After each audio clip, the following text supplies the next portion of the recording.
नमस्ते। आप सभी को शिक्षक दिवस की ढेर सारी शुभकामनाएं। हमारे जीवन में बहुत से लोग आते हैं, हमें शिक्षा देते हैं और चले जाते हैं, किंतु हमारे जीवन में सबसे पहले गुरु होती है हमारी माँ, दूसरा गुरु हमारे पिता और तीसरे हमारे अध्यापक, आचार्य। वो गुरु जो हमें स्कूल से लेके कॉलेज तक हमें शिक्षा देते हैं। आचार्य, गुरु, अध्यापक आते हैं, हमें शिक्षा देते हैं, हमें नए पड़ाव के लिए तैयार करते हैं और चले जाते हैं। आज मेरे हाथ एक छोटी सी पुस्तक लग गई, जो पुस्तक की एक कविता मैं बचपन में मेरे माता पिता मुझे सुनाया करते थे। अनेक मंचों पर मैंने सुनी है, अनेक मंचों पे मैंने प्रस्तुत भी की है। वो एक बहुत प्यारी सी कविता है, छोटी सी कविता मैं आप लोगों के समक्ष रखना चाहती हूँ। और उस कविता का शीर्षक है आदर्श बालक। सुनिएगा। नित्य प्रति सुबह उठकर रोज सवेरे पहला हम ये काम करें, नित्य प्रति उठकर रोज सवेरे पहला हम ये काम करें, शीश झुकाकर माता पिता के चरणों में प्रणाम करें।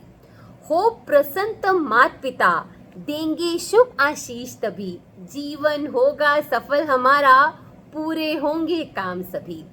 बड़ों का आदर करने में कोड़ी भी लगता दाम नहीं, बड़ों की सेवा करने जैसा और कोई शुभ काम नहीं। बड़ों की आज्ञा मान के वन में राम गए थे 14 साल। यकीन मानिएगा, अगर भगवान राम अपने पिता का कहना मानकर ना गए होते तो क्या आज हम राम के आगे भगवान लगा रहे होते। बड़ों की आज्ञा मान के वन में राम गए थे 14 साल, घर घर उनकी पूजा होती बीत गए हैं लाखों साल। बड़ों की सेवा करके जग में अमर हो गया श्रवण कुमार, चमक रहा आकाश के अंदर देख रहा सारा संसार।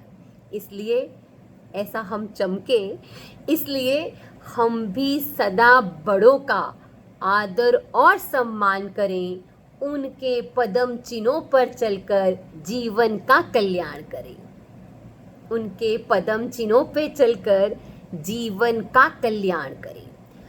विद्यालय में जो अध्यापक हमको देते हैं शिक्षा, उनके उपकारों का ऋण भी नहीं चुकाया जा सकता।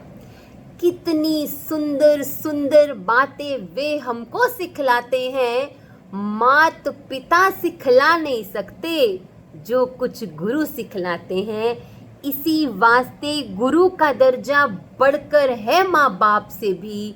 गुरु की आज्ञा जिसने मानी, गुरु की आज्ञा जिसने मानी, पूर्ण उसके काम सभी।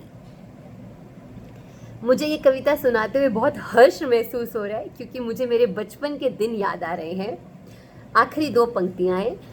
दृढ़ निश्चय ये आज करें हम, बड़ों की आज्ञा मानेंगे, अपने जीवन को सेवक अमली सांचे में डालेंगे। अपने जीवन को सेवक अमली सांचे में डालेंगे। धन्यवाद।